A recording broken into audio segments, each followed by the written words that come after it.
Go watch it. PewDiePie, Article 13.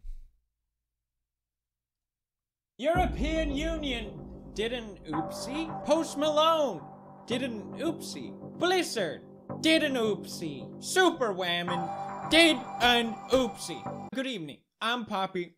Let's get into the news. Let's just jump into it.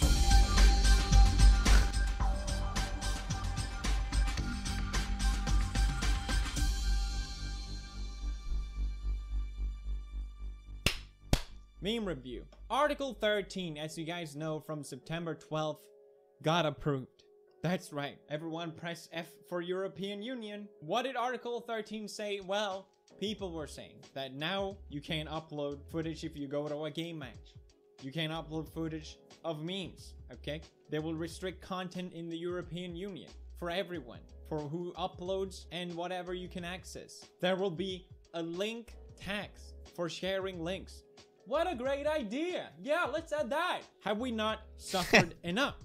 All right, we dealt with Ajit Pai. We don't need anything more. So what really Article 13 means hasn't really been clear until now that YouTube CEO Susan Wojcicki spoke out in a blog post published a few days ago. And it doesn't look good. It looks like I'll be moving it to India, and you as well, if it is what she's saying. For those of you who don't know, Article 13 is a legislation created by the EU Parliament and with the intent to protect copyright for everyone and protect your content online. It has a good intent, but the way it's written, it threatens anyone uploading on major platforms and people accessing content on these platforms. Basically, any content that you don't own 100%, you will not be able to upload. This video, for example, has already broken that law. So, bye Pew News, bye! This is so sad, I'm gonna be out of work soon. Now, this passed in September, and it's very confusing. I'm not gonna lie. So we get these crazy articles saying that the man behind EU's copyright law is surprised by what's in the proposal, unaware of what exactly he voted for.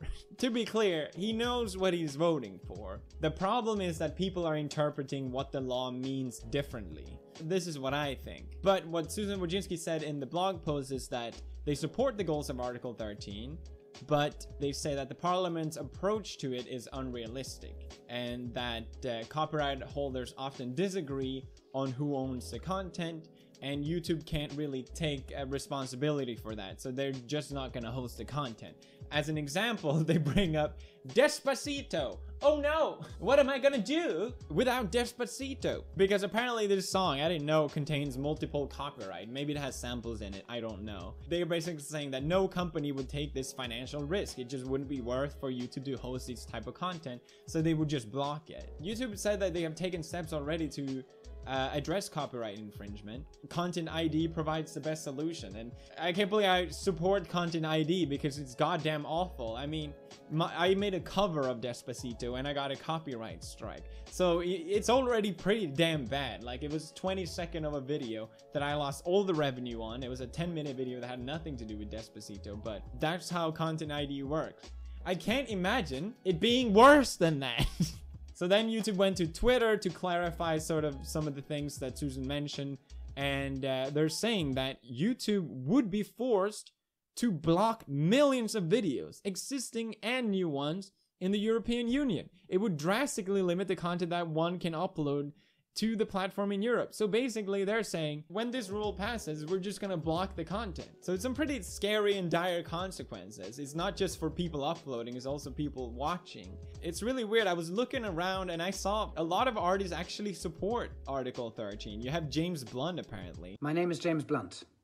I've been so lucky to be able to make music, but the next generation of artists coming through need to get a better deal when their music is used online. I believe we need a world where the effort and creativity that goes into making music is rewarded fairly. That's why the proposals in Europe to ensure online services get licenses for the music they use are so important to performers and songwriters who are trying to make a living and build a career in music. What are you talking about? Like, can you explain what the problem is? What is the problem? Is Jane Blonde not earning money of his music? Like, what is the problem? Someone explain to me, what is the problem that so desperately needs to be fixed for creators? You even have people like Paul McCartney signing a letter, an open letter to the European Parliament saying, not going against Article 13, saying, endorsing it, saying that music and culture matter. They are heart and soul, but they just don't happen. They demand the hard work of people. What are you talking about? What's the issue? What is Article 13 solving? If it's so important, at least that message should be clear. You can look at frequently asked questions on their website. It doesn't answer this question, at least for me. It's just very vaguely describing nothing. More cross-border access for citizens to copyright-protected content online. Okay, cool. What does that mean? You need to be more specific. Fair rules of the game for a better functioning copyright marketplace. What game? What are you talking about? Which stimulates creation of high quality content. How? Is the commission banning memes? Some good old memes. The commission is not banning memes. Caricatures or any reuse of content allowed under exceptions or limitation to copyright. So basically, caricatures, parody, and pastiche are protected. Thank you, EU, for defining memes for everyone. Good job.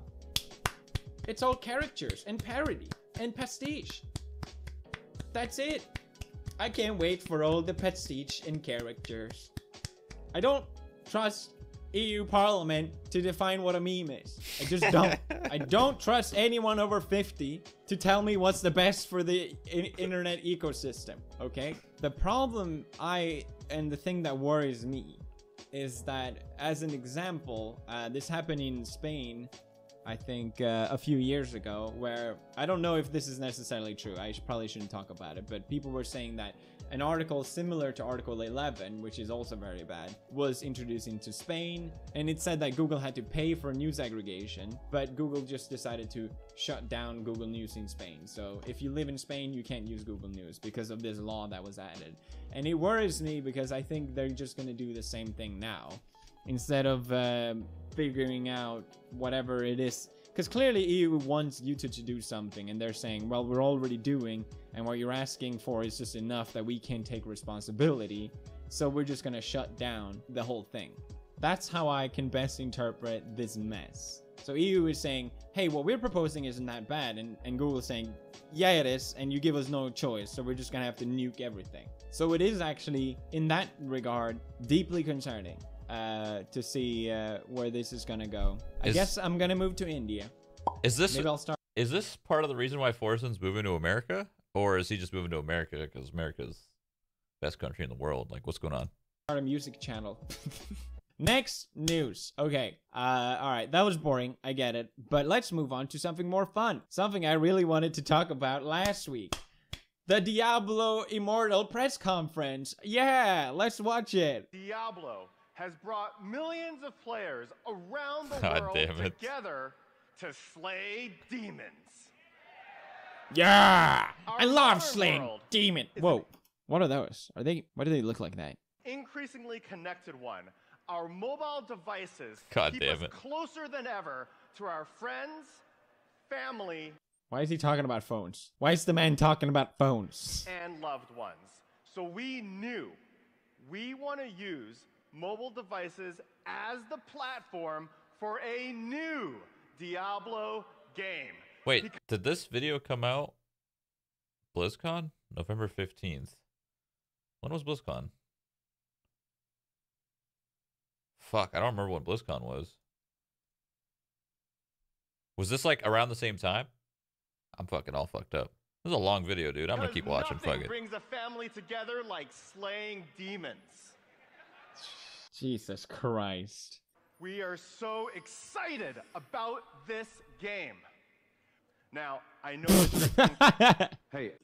So is the audience. This legendary PC title that had die-hard fans for years. People pay, I don't know how much they pay, hundreds of dollars probably, to go to this press conference where they say, we're gonna announce something new and exciting.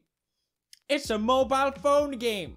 A cellular device thing. Because you use that for your loved ones. Oh, that's why. Oh, okay. It's not because China, the mobile market in China is just bigger than ever, and you'll earn a ton of money from doing that.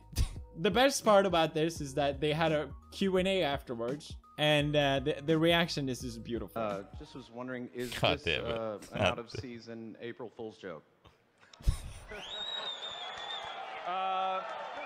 No, it's a God damn it.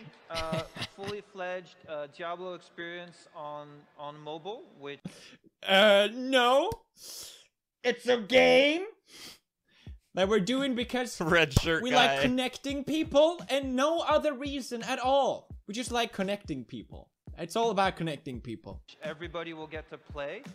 Everyone gets to play. Wait, there's another thing that I love. Look at this dude. Look at this dude coming up before.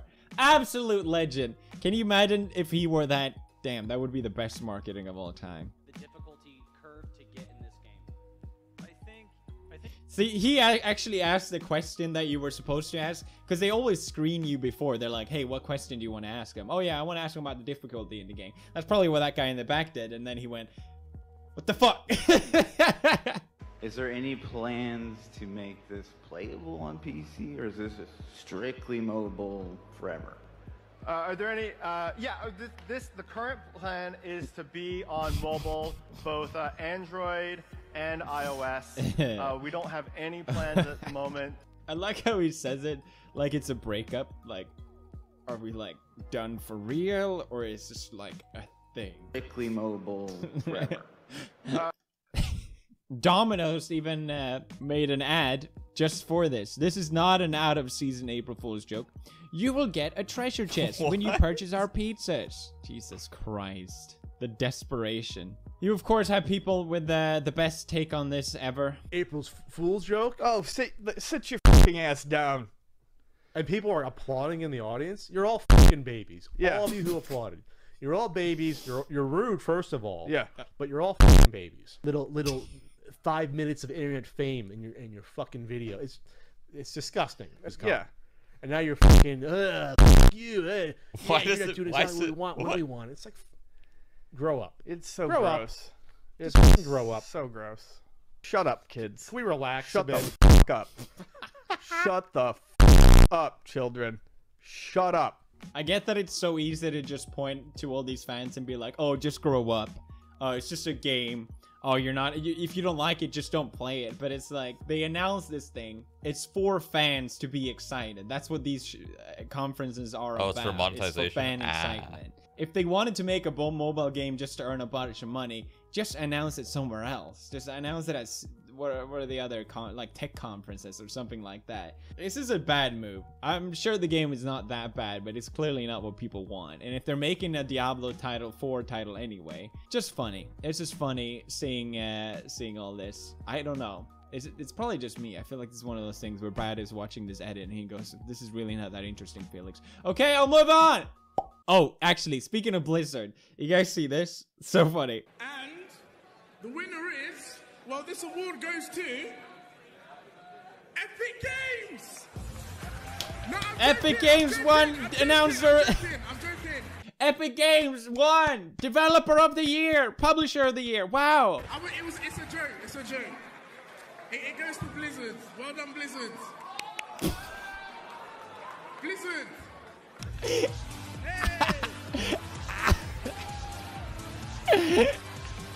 Why would you do that, Deji? Why? You don't...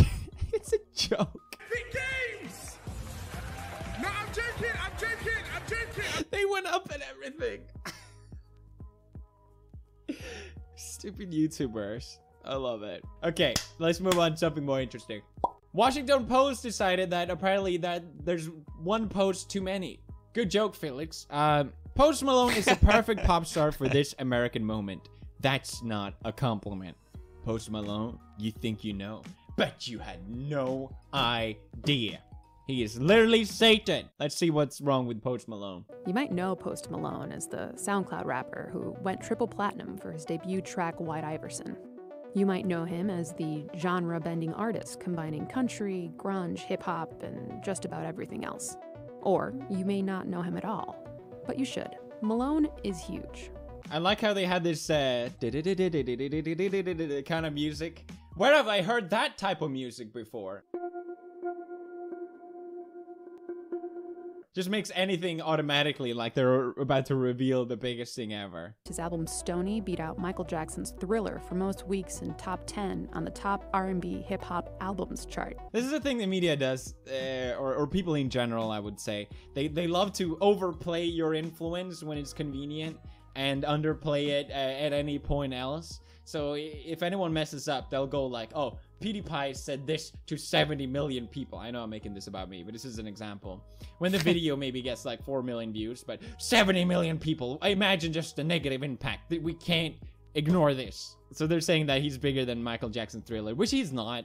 The album is still the best-selling album of all time. Like, nothing has changed. He's not even near it, so whatever. Born Austin Richard Post, he became Post Malone the same way Donald Glover became Childish Gambino, through a rap name generator. Execs at his record company, Republic Records, have described Malone as the Donald Trump of hip-hop. Oh my god, he's literally Donald Trump. Yes, because Wait, so did we just like... we ventured into a different topic now? It hasn't talked about Article 13 for like 8 minutes right now. He said, if you're looking to think about life, don't listen to hip-hop. No, how could you say that? My life is ruined. Post Malone. His music, one of the shallowest bastardization of rap to date, and I don't say that lightly. Washington Post published this. This whole article, it's not bad, but it's written like a blog post hate piece. I mean, I get it. You don't like something that's popular. I just noticed that. Yeah, I can 100%, you know, I feel it's that. Pewdiepie, Shroud. But I know. Washington Post posting this. It's so I got distracted. cringy. And trying to steer it like he's connected I was so with focused on Donald the video, Trump and then I just realized his right? influence is somehow corresponding. It's just bizarre. Just following him online, he seems like such a sweetheart. Like, why is Washington Post posting about Post Malone? That was a weird sentence. It talks about how shallow his lyrics are and how dumb and young his fans are and how bad his performances are. And I get it if you don't like him. And to be fair, any music on the top charts is usually pretty damn stupid, okay? Why? Because it appeals to a mass audience. I mean, it's always been like that. Pop music has always been shallow. It's always been dumb, and that's what people want. You're just opening your eyes to that now? It just sounds like another example of old people, or the older generation, not understanding the younger. And this has always been the case, but seriously questioning constantly these big media companies for posting articles like these. Are they so desperate for clicks and views that the only way they can resort to is just public character assassination pieces? It's ridiculous. Don't get me wrong, I actually agreed with a lot of points on the article. I'm not saying it's bad in itself, but I think going after posts and the mix with politics is just pathetic. Last Mr. Madridis. Last news. Okay, What the we hell? finally made it to the end. Superwoman Lily sings to take a break from YouTube. That is a weird title. Another one of those. BBC even reached out to me, wanted me to comment about mental health because I've talked about it. I'm getting a little annoyed by it. I'm not gonna lie. It's like, shut up. Shut up, children. Just take a break. One thing I've learned is just take a break. If you need a break, just take a break. YouTube themselves even confirmed this myth, saying that it's not true. That is somehow if you take a break, that will hurt your channel. According to analytics and statistic, that's just simply not the case. If you need to take a break, just take a break. And I think, at least what I've learned, is that if you post a video that you are taking a break, you make this big thing about it, then you're not solving the problem that you have. And this might be hard to understand, but YouTubers thrive on these things. Lily sings, she's been doing YouTube for a while. She knows how it works. She knows if she makes a video saying, I'm gonna take a break, it would lead to articles like this. It would lead to more attention. And that's the reason why she wanted to take a break to begin with. That probably her channel isn't doing as well. And probably she's not happy with what she's making. So what's the best way to get people's attention? Well, a big announcement or something that isn't clickbait or is actually real. Why do I want to take a break? There's many reasons. Here. First and foremost, my mental health. I'm gonna be real with y'all. I am mentally, physically, emotionally, and spiritually exhausted. I've been doing YouTube consistently for 8 years. For 8 years, I've been putting out videos, and for a lot of those years, I've been doing it twice a week plus the daily vlogs. It's been a lot. I've enjoyed it, I love it, but that doesn't take away from the fact that it has been a lot. Which leads me to the second reason I want to take a break, my content. Straight up, I haven't been super happy with a lot of the content I've created, you know. So she knows what she's talking about, okay?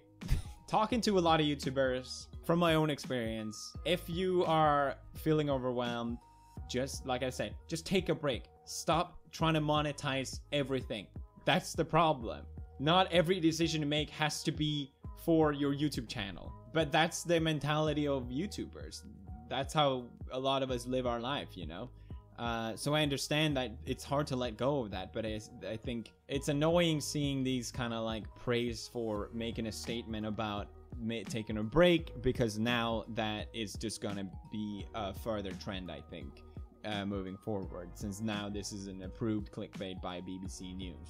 The other thing is, I would say, at least from my personal opinion or perspective, is do other things, get other hobbies. I think of course you're gonna feel drained out if the only thing you do is YouTube, because if YouTube doesn't go well, that's the only thing your life revolves around, so of course you're gonna feel like shit. So while I encourage everyone to take a break if you feel overwhelmed, and I'm not trying to underplay taking care of your mental health, I don't think this is a positive message to be spreading. But that's just my opinion. Anyhow, that's all for me for now. I'm taking a break. Thank you guys for watching. I'm taking a break, everybody. Yep. Taking a break.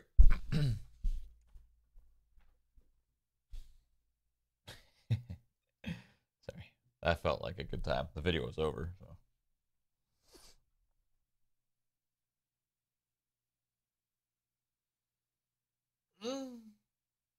That was an interesting video. Well, the main reason I watched that video was to talk about Article 13. That was the main reason, okay? And then it just kind of went on to the other news stuff, and then I just kept watching. But yeah. EU, have fun with that Article 13 there. Hopefully everything works out in the end. Hopefully some good comes of it. I don't know.